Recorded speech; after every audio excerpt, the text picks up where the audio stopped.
বাকি 72 জন লোকের প্রাণ বেঁচে যেত, আপনি আগে দিলেন না কেন? এই প্রশ্ন আসতেই পারে মাথাতে, কিন্তু কোন আশিকের মনে এই প্রশ্ন আসবে না, কোনদিন নয়। কোন আশিকের মনে এই প্রশ্ন আসবে না। ইমাম হুসাইন রাদিয়াল্লাহু তাআলা আনহু, আগামীকাল সকালে যুদ্ধ হবে।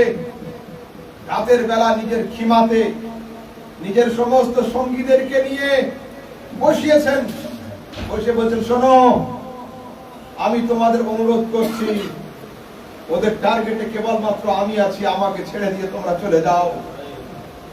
আমার জন্য নিজেদের প্রাণকে বিপদে ফেলবে না। দেখছেন কেউ সম্মান করছে না, কেউ উঠছে না। অবশেষে ইমামে হোসাইন চিন্তা করলেন যে হয়তো লজ্জার খাতিরে মুখ চাওয়া চাই ভাব থাকে একটা। তো উনি সেই যুগে তো হ্যালোজিন বাল্ব ছিল না, প্রদীপ ছিল। অন্ধকার ঘরের প্রদীপকে নিভিয়ে দিয়ে পুরো ঘরকে অন্ধকার করে দিলেন। এই অন্ধকারে বক্তব্য রাখছেন, যদি কারো উঠে যেতে হয় চলে যাও, আমার চোখে চোখে কারোর চোখ পড়বে না, চলে যাও, আমার জন্য কেউ প্রাণ দিও না। অবশেষে ইমামে হোসাইন বক্তব্য শেষ করে আলো জ্বালিয়ে দেখছেন যে কয়জন ছিল সেই কয়জনই আছে, কেউ উঠে যায়নি। লোককে জিজ্ঞাসা করা হলো, তোমরা গেলে না কেন? বলছে, হুজুর, পোকারা ঘরে কতক্ষণ, প্রদীপ জ্বলে যতক্ষণ, তো আপনি তো ল্যাম্পের প্রদীপ নিভিয়ে দিয়েছিলেন, ইমামতির প্রদীপ তো সামনে বসেছিল।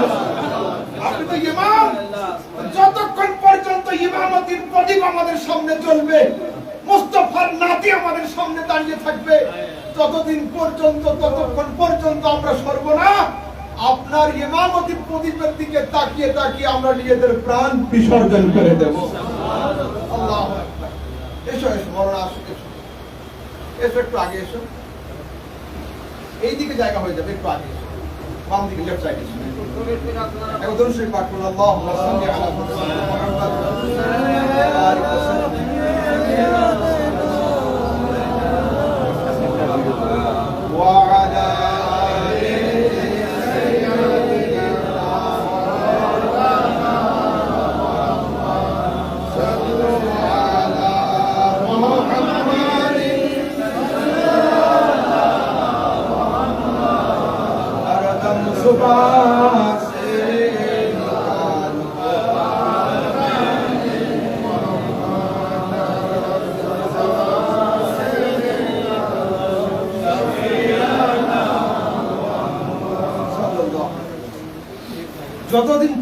যতক্ষণ পর্যন্ত আপনার ইমামতির প্রদীপ আমাদের সামনে থাকবে, আমরা ততক্ষণ পারওয়ানা হয়ে আপনার সামনে আমরা ঘুরবো, নিজেদের প্রাণ উৎসর্গ করব।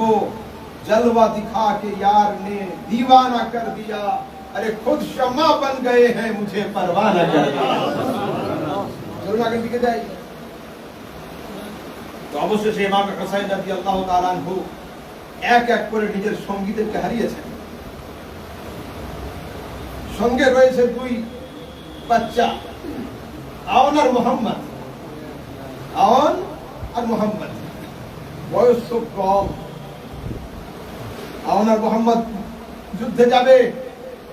ইমাম হুসাইন রাদিয়াল্লাহু তাআলা আনহু কোমরে ছোট মতো বেড়ি, হাতে ছোট ছোট তলোয়ার, মাথায় ছোট মতো পাগড়ি, দেহে ছোট জুব্বা, দুই শিশু ঘোড়ার পিঠে আরোহিত হয়ে ঘোড়ার পিঠে উঠে আস্তে আস্তে ইয়েজিদি খিমার দিকে আগাচ্ছে। ইয়েজিদি খিমা থেকে আওয়াজ আসছে, হোসেন, তুমি এত দুর্বল এবং ভীতু হয়ে পড়েছো, বাচ্চাদেরকে পাঠিয়ে কতক্ষণ তুমি বাঁচতে পারবে? হোসাইনের বোন আওয়াজ দিয়ে বলছে, হোসাইন ভীতু হয়নি, যদি আমার দুটো সাহেবজাদা আমার ছেলেকে বাঁচিয়ে রেখে ভাই হোসাইনের গলা কাটিয়ে দিই, আর কিয়ামতের দিন যদি ফাতেমা আমাকে ধরে, বেটি তোর বাচ্চাগুলোকে রেখে দিয়ে আমার তোর গলা আগে কাটিয়ে দিয়েছিস, আমি কি উত্তর দেব? সেই জন্য হোসাইন নিজের ইচ্ছাতে নয়, আমি হোসাইনকে মজবুর করেছি আমার দুটো বাচ্চাকে আগে পাঠানোর জন্য। দুই বাচ্চা হাসি খুশি মনে যতটুকু সিনা ছিল ওইটুকু সিনা উঁচু করে, সিনা হয়তো ছোট ছিল, হিম্মত ছিল পাহাড়ের মতো, সিনা হয়তো ছোট ছিল, অটল ছিল হিমালয় পর্বতের মতো। ওরা তো যুদ্ধে আসছে সামনে, বাচ্চা তো তলোয়ার চালানোর আগে জিজ্ঞাসা করেছিল, আরে বাবু তোদের ভয় লাগছে না কেন? এর উত্তর কি হবে? দেখবেন অনেক সময় দাদা বা নানা বসে থাকে চায়ের দোকানে, রাস্তার এই দিকে থাকলো নাতি নাতনি, যদি নানার চোখের সঙ্গে চোখ মিলে যায়, গাড়ি আসছে কি বাস কি ট্রেকার কি লরি, আর বাচ্চা এদিকে খেয়াল করে না, ও দৌড়ে রোড পার হতে চায়।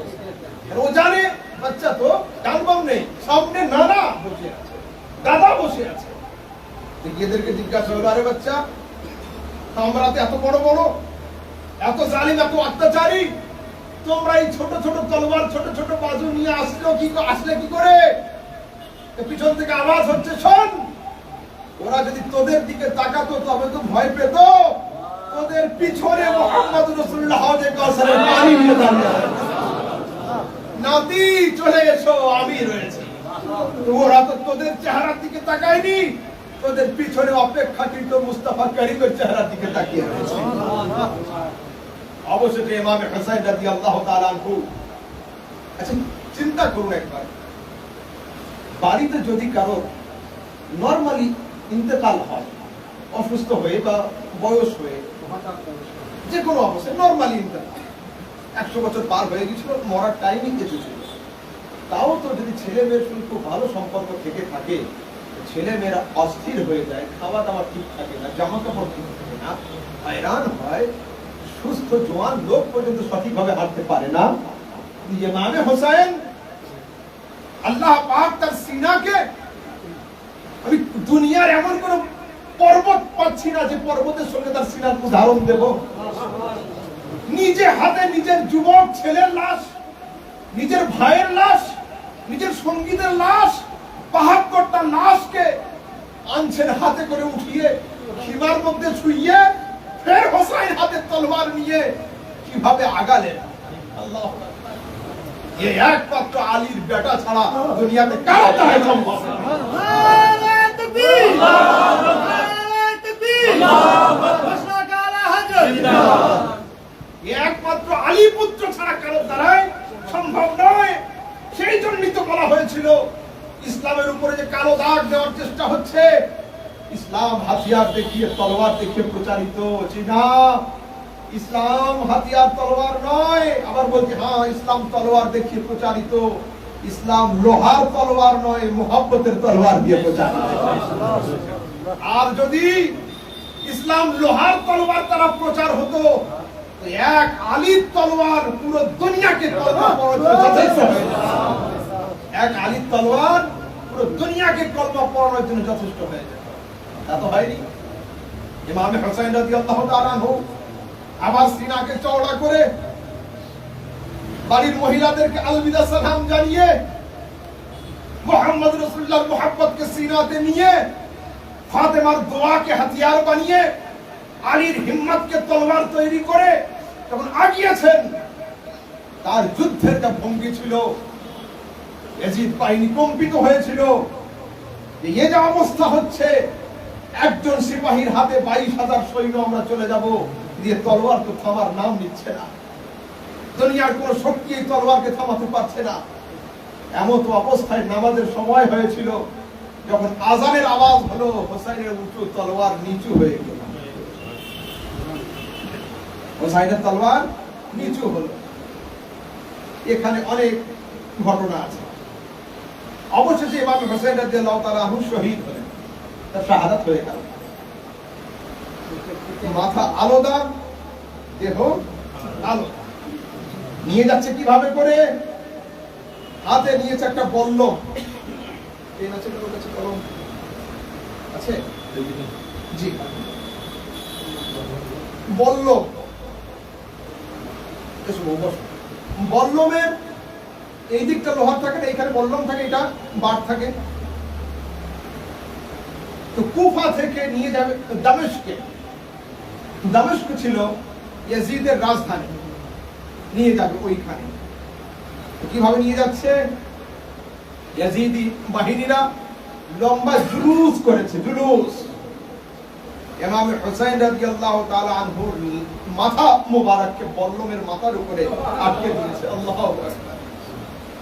এইভাবে করে একজন জালেম ধরে ধরে আগে আগে হাঁটছে, ওরা পিছন দিকে আসছে। আচ্ছা, যদি আমি নিচে বসতাম, আপনারা সবাই কি আমার ফেস দেখতে পেতেন? না, একটু উঁচুতে আছি বলে সবাই তো ইমাম হুসাইনের মাথাকে সবাইকে দেখাবে, সেই জন্য উঁচু করে রেখেছিল, উঁচু করে নিয়ে যাচ্ছে। ওরা হাঁটছে পিছনে পিছনে। ইমাম হুসাইন রাদিয়াল্লাহু তাআলা আনহু ইন্তেকালের পরেও ইঙ্গিতের ভাষাতে আমাদের জানাচ্ছেন, হে ভক্তগণ শোনো, মরার আগেও আমি উঁচু ছিলাম, মরার পরেও উঁচু হয়েছে। নারায়ে তাকবীর, নারায়ে রিসালাত, আখলাকে আলা হাক্কা, মুফতি আহমদ রেজা সামদানি জিন্দাবাদ। আমি গলা কাটার আগেও উঁচু ছিলাম।